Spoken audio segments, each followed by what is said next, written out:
पहले जब सक्षमता 1 जब जारी हुआ था तो उस समय भी हमने अपनी बातें साफ साफ कह दी थी कि सक्षमता परीक्षा नहीं देना चाहिए। हम लोगों ने सक्षमता परीक्षा का विरोध किया था और हम लोग सक्षमता परीक्षा के मामले में अपना स्टैंड बिल्कुल क्लियर रखे हुए हैं कि आखिर ये सक्षमता परीक्षा क्यों। माननीय उच्च न्यायालय में जब मामला गया तो हम लोग इस बात को भी लेकर गए थे कोर्ट में कि सक्षमता परीक्षा कानूनी रूप से जायज है या नहीं है। हमारा कहना था कि सक्षमता परीक्षा आप ले ही नहीं सकते। हमारा सक्षमता परीक्षा हम नियोजित शिक्षक जो हैं वह स्थानीय निकायों के कर्मचारी हैं जो संविधान के अनुच्छेद 245 जी के तहत हमारी सेवा है और इसमें 309 के तहत कोई शिक्षा विभाग एग्जाम कैसे ले सकता है। लेकिन कोर्ट ने परीक्षा के वैधानिकता के संबंध में कुछ नहीं कहा, केवल यह कह दिया कि आपको देना है तो दीजिए, नहीं देना है नहीं दीजिए, आपका जो स्टेटस पहले था वो बना रहेगा। तो ये बातें हुई, लेकिन कोर्ट ने संवैधानिक पहलुओं पर बात नहीं की। बहुत सारे ऐसे चीज हैं जिन मुद्दों पर कोर्ट ने चुप्पी साध ली। हाई कोर्ट ने कुछ क्लियर कट नहीं कहा। आजकल न्यायपालिका की जो स्थिति है वो किसी से छिपी हुई नहीं है। अभी भी उसका कोई ऑप्शन बंद नहीं हुआ है और रास्ते बंद नहीं है। कुछ न कुछ दिमाग हम लोग लगा रहे हैं। लेकिन बात रही कि सक्षमता परीक्षा हम लोग को देना चाहिए नहीं देना चाहिए, तो हम पहले भी बता चुके हैं। क्यों विशिष्ट शिक्षक आखिर क्यों बनना है। हमारे साथी लोग कहते हैं कि राज्यकर्मी बनने के लिए विशिष्ट शिक्षक हम लोग को देना चाहिए। कुछ लोगों का कहना है कि नहीं देना चाहिए। तो विशिष्ट शिक्षक बनने से हमें क्या क्या लाभ मिलेगा, तो लाभ और हानि का तुलनात्मक हमने एक वीडियो हमने बनाया था और हमने पहले बताया था कि तुलनात्मक रूप से क्या लाभ हो सकता है, क्या नफा नुकसान हो सकता है। जो एक राज्यकर्मी होता है उस राज्यकर्मी को क्या चीजें मिलती है, पहले इस बात को समझ लीजिए। तो राज्यकर्मी को जो सुविधाएं मिलती है उन सुविधाओं में राज्यकर्मी को सेवानिवृत्ति के उपरांत एक राज्यकर्मी को 4 चीजें मिलती है, जिसमें उनका ईएल होता है, ग्रेचुटी होती है, ग्रुप लाइफ इंश्योरेंस होता है और जीपीएफ होता है, और उसके बाद बचता है पेंशन। ये मुख्य रूप से यही फैसिलिटी राज्यकर्मी की है जिसके लिए हम लोग इतना हैतवा मचा के रखते हैं। तो हमने पहले भी बताया था कि हमारी जो लड़ाई है वह किस तरह से चल रही है। आपको ईपीएफ का जो लाभ मिला, बिहार के तमाम साथियों को मैं फिर से रिकॉल करा देना चाहता हूँ, यह ईपीएफ का लाभ इसी तरीके से ढुलमुल रवैये से आपको नहीं मिला था। यह ईपीएफ के लाभ के लिए 2016 में ही 89-10 हमने केस दर्ज किया था हाईकोर्ट में, और ईपीएफ ने बजाबता ईपीएफओ ने यह खुद से जाकर काउंटर एफिडेविट दिया कोर्ट में और कहा कि नहीं, ये इन लोगों को ईपीएफ का लाभ मिलना चाहिए। तो आज आपको ईपीएफ का लाभ मिला है। तो इस तरीके से नहीं मिलता, वो कहीं ना कहीं हम लोग का विजन था। तो ईपीएफ का लाभ आपको मिला। जब आप जाएंगे राज्यकर्मी बनेंगे तो उसमें जीपीएफ लोग कटवाते हैं, लेकिन अब तो जीपीएस भी नहीं, अब तो एनपीएस है। तो उसमें क्या होता है कि पीएफ के फंड में, केवल पीएफ के फंड में सरकार कोई पैसा नहीं देती है, उसमें कर्मचारी अपना कटवाते हैं। जो जीपीएफ का समान भविष्य निधि का प्रोविजन, उसमें केवल और केवल अपना कर्मचारी अपना कटवाता है। खैर, रही बात आपको ग्रेचुटी की, तो हमने आपसे वायदा किया था कि आपको हम ग्रेचुटी का लाभ दिलवाएंगे। अब वह दिन दूर नहीं है। सोमवार को माननीय उच्च न्यायालय में हमारे केस की सुनवाई है। पिछले दिनों जो सुनवाई हुई है उसमें कोर्ट का रुख जो सख्त था, और यह एक सेंट्रल लेजिस्लेचर है, और सुप्रीम कोर्ट ने भी जब कह दिया कि नगर निगम के डेली वेजेज वर्कर को भी आपको ग्रेचुटी का लाभ देना होगा, तो ग्रेचुटी का लाभ आपको मिलेगा। अब जो लोग भी विशिष्ट शिक्षक बनना चाहते हैं, मेरे भाई बंधु, जरा आप सोचिए कि जब आप विशिष्ट शिक्षक बनेंगे तो आपको कहा जा रहा है कि यह विशिष्ट शिक्षक बनने के बाद जिला स्तर पर आप एकल संवर हो जाएंगे, यूनिफाइड डिस्ट्रिक्ट कैडर के आप टीचर हो जाएंगे। तो जैसे ही आप नए डिस्ट्रिक्ट कैडर में जब जाएंगे तो पूर्व के आपके सेवा की गणना नहीं होगी। तो पूर्व के सेवा की जब गणना नहीं होगी तो जब आप रिटायर करेंगे तो जो 20 साल से काम कर रहे हैं, इस इन 20 वर्षों के सेवा के आधार पर आपको मिलने वाली ग्रेचुटी का स्पष्ट रूप से नुकसान होता हमको दिख रहा है। हम 20 वर्ष सेवा कर लिए और आज से हमारी नई सेवा स्टार्ट होगी, तो 20 वर्षों के लिए हमारा जो कम से कम 10 माह का जो ग्रेचुटी मिलता है रिटायरमेंट के टाइम में, तो वो तो हमको नहीं मिलेगा। तो ये तो हमारा नुकसान है। तो मुझे लगता है कि ग्रेचुटी के मामले में हमारा नुकसान हो जाएगा। सीनियरिटी के मामले में हमारा नुकसान हो जाएगा, क्योंकि जब यूनिफाइड कैडर बनेगा तो उस कैडर में जाने के दिन से फिर हमारी सीनियरिटी का निर्धारण किया जाएगा, तो हमारी सीनियरिटी का नुकसान हो जाएगा। प्रमोशन की जो हमारी बातें हैं वो प्रमोशन के लिए हम कोर्ट में केस लड़ रहे हैं। आज वो कल हम लोग को हो जाना है। अभी जो लग रहा है कुछ पैसा बढ़ जाएगा, तो मात्र 320 रुपया हम लोग को बढ़ेगा। तो 320 रुपये हम लोग को बढ़ जाएंगे और 320 तरह की परेशानी बढ़ जाएगी। क्या इन 320 तरह की परेशानियों के को लेकर के इसके साथ साथ आप क्या 320 रुपए का फायदा लेना चाहेंगे? आर्थिक रूप से। और वो भी फायदा कब तक, जब तक कि हमारा प्रमोशन नहीं हुआ। हमारा जिस दिन प्रमोशन हो जाएगा उस दिन आज के डेट में एक व्यक्ति चले जाए विशिष्ट शिक्षक में, एक रह जाए नियोजित शिक्षक में। और कल को जब प्रोन्नति हो जाएगी तो जो नियोजित शिक्षक हैं उनको प्रमोशन के आधार पर उनको जब अगला जैसे ही ग्रेड पे मिलेगा तो आप विशिष्ट शिक्षक से अधिक हो जाएंगे, तो विशिष्ट शिक्षक वाले का वेतन कम जाएगा और नियोजित शिक्षक का वेतन बढ़ जाएगा। तो ये और प्रमोशन के हम लोग बहुत करीब पहुंच गए हुए हैं और वो लड़ाई हमारी चल रही है। हम बहुत सारा चीज खुलासा नहीं करेंगे, लेकिन वो हम प्रमोशन देखिए अभी आया ना एक जिले का तो दे दिया 12 वर्षों के आधार पर प्रमोशन। तो 12 वर्ष के आधार पर तो हम लोग भी चाहें तो हर जिला में लड़ करके करा लें, लेकिन 12 वर्ष वाला हमको नहीं चाहिए, हमको स्नातक ग्रेड में चाहिए। और विशिष्ट शिक्षक में कोई भी विशिष्ट शिक्षक प्रधानाध्यापक नहीं बन पाएगा, उसका प्रधानाध्यापक का एवेन्यू बंद है। लेकिन हमारे मामले में प्रधानाध्यापक का एवेन्यू खुला हुआ है, तो हमारे बीच के लोग प्रधानाध्यापक तक प्रमोशन पाएंगे। तो प्रमोशन में हमारा नुकसान हो जा रहा है।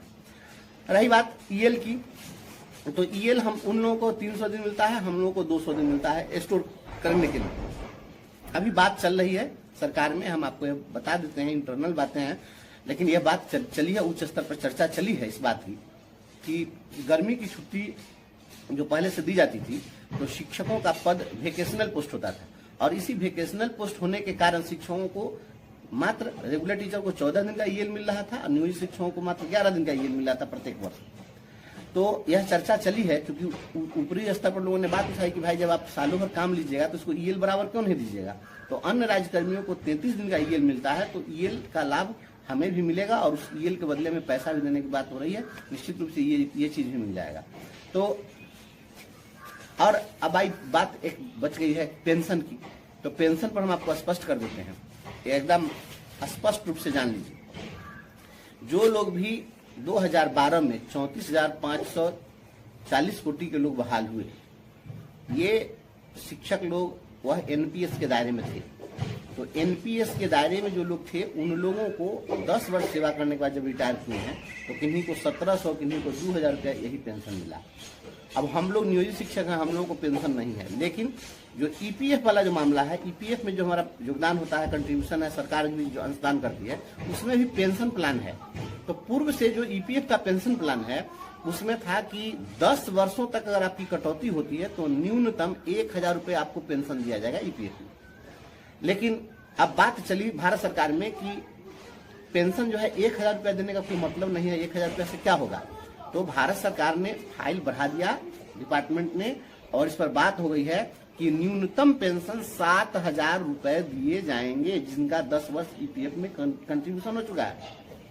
तो यहाँ 2 लड़ाई हमारी होगी, एक तो कि हम सभी लोगों को अभी जो ये 2020 से ये और 22 से जो हमारा जो ये शुरू कर रहे हैं ईपीएफ में कटौती का, तो हम लोग इसकी भी लड़ाई लड़ेंगे।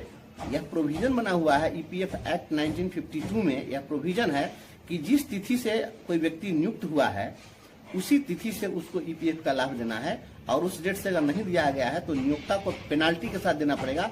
तो इस चीज की भी लड़ाई हम लड़ेंगे कि सभी लोगों को उस डेट से जोड़ करके दीजिए। तो आज के डेट में अगर हम चले जाएंगे विशिष्ट शिक्षक में तो वो लड़ाई हम नहीं लड़ पाएंगे।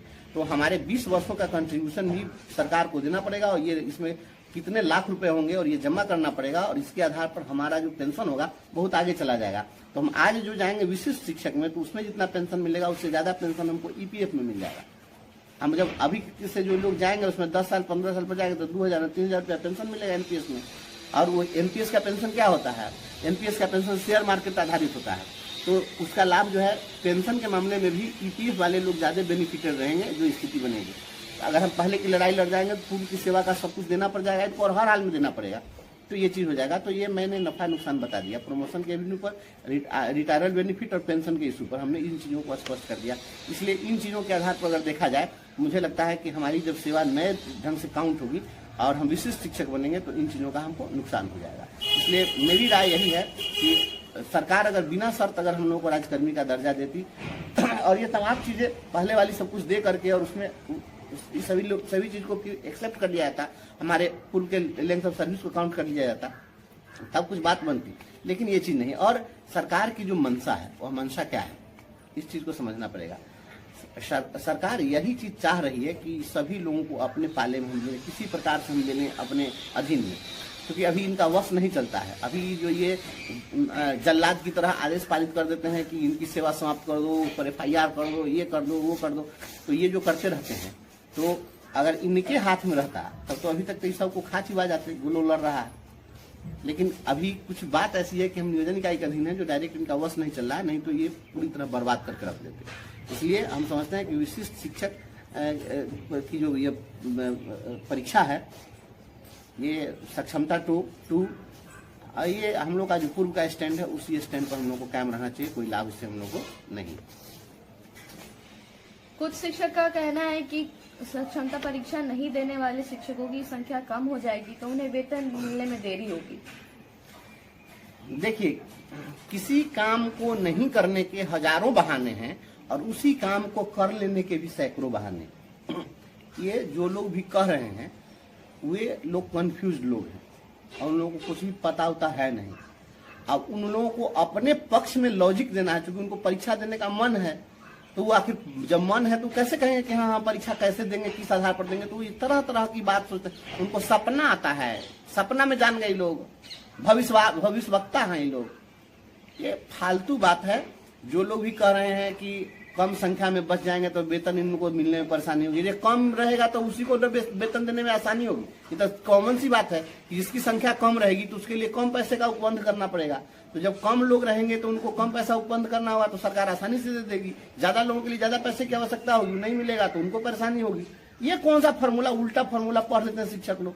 ये कोई भी शिक्षक इस तरह की बात करता है वो तमाशा कर रहे हैं, और इसलिए क्योंकि उनको परीक्षा देने का मन है। तो जिनको देने का मन है तो उनको कोई जाकर के बाई फोर्स तो कोई रोक नहीं रहा है।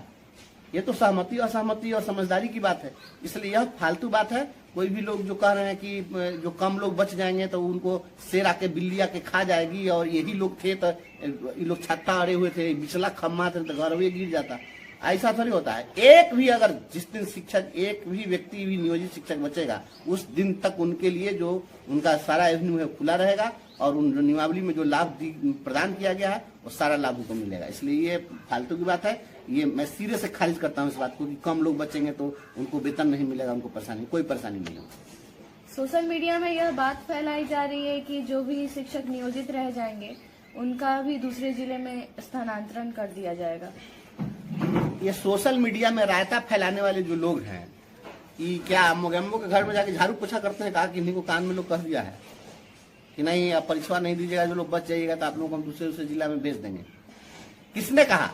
ये व्हाट्सएप यूनिवर्सिटी चलाने वाले लोग इस तरह का रायता फैला रहे हैं, और रायता फैलाने वाले लोगों से सतर्क रहने की जरूरत है। कहां से जान गए? जब यही चीज वो कर सकते कि अंतर जिला स्थानांतरण कर देते तो इतना ड्रामा क्यों करना होता? तो आसानी से कर देता, तो परीक्षा लेने के लिए कहा जाता आपसे। या जो कुछ भी किया जा रहा है, ये जिस तरह जो लोग इस तरह की बात कर रहे हैं वे सभी लोग केवल शिक्षकों को बरगलाने का काम कर रहे हैं। किसी शिक्षक को इस सब चीज झांसे में नहीं आना है। ये बात तय है कि हमारा जो नियोक्ता है वह नियोजन इकाई है, और नियोजन इकाई के क्षेत्राधिकार की जो बात है तो नियोजन इकाई अपने अधीन स्थानांतरण वह कर ही सकती है। पहले भी की है, ऐसा तो नहीं कि नहीं की है। जब जिस समय में शिक्षकों का सामंजन हुआ है तो उसमें भी किया गया है। बहुत सारे लोग नियोजन इकाई के अधीन स्थानांतरण करवाए हैं, बहुत सारे लोग का प्रशासनिक भी हुआ है, तो वो नियोजन इकाई के अधीन तो हो सकता है, इसमें कहीं कोई दिक्कत नहीं है। लेकिन ये कहेंगे कि अब मुजफ्फरपुर के शिक्षक को हम आरा भेज देंगे, तो ये किसी के बस की बात नहीं है, और इस तरीके से वो नहीं कर सकते हैं। और हमारे लिए स्वैच्छिक स्थानांतरण का प्रोविजन है, इसलिए मास लेवल पर इस तरह का ये नहीं कर सकते हैं। ये बिल्कुल गलत है। जो लोग भी सोशल मीडिया में इस तरह की बात करते हैं वो अफवाह फैला रहे हैं। इस अफवाह से सतर्क और सावधान रहने की जरूरत है। हम लोग कुछ काम कर रहे हैं और प्रयास कर रहे हैं कि और आपको बेहतरी के लिए क्या क्या हम कर सकते हैं। और हमेशा याद रखिएगा, मैं तमाम साथियों से मैं यही कहना चाहूंगा कि हमेशा इस बात को याद रखिएगा, भीड़ कभी भी विजन नहीं बन सकता है, और आप भीड़ का हिस्सा नहीं बनिए, विजन का हिस्सा बनिए।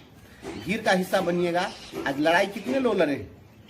जब पटना में आंदोलन का आह्वान होता है तो कभी कभी भीड़ हम लोग जुटा लेते हैं तो 1-8 लाख लोग चले जाते हैं, लेकिन वह भीड़ कितने देर तक टिकती है? उसी तरीके से ये लोग जो सोशल मीडिया पर रायता फैलाने वाले लोग हैं, ये टिकाऊ लोग नहीं है। ये लोग उलूल जुलूल तर्क पेश करके आपको बरगला रहे हैं, आपको गुमराह कर रहे हैं। और जो गुमराह कर रहे हैं कि नहीं ऐसे हो जाएगा, तो उनसे पूछिए कि क्या आपको ये जो ऊपर में जो बैठे हुए लोग हैं उनके घर में आपकी रिश्तेदारी है, कि उनके घर में आप जाके झाड़ू पोछा का काम करते हैं? क्या करते हैं आप कि आपको सब चीज मालूम हो जाता है और दूसरे को मालूम नहीं है?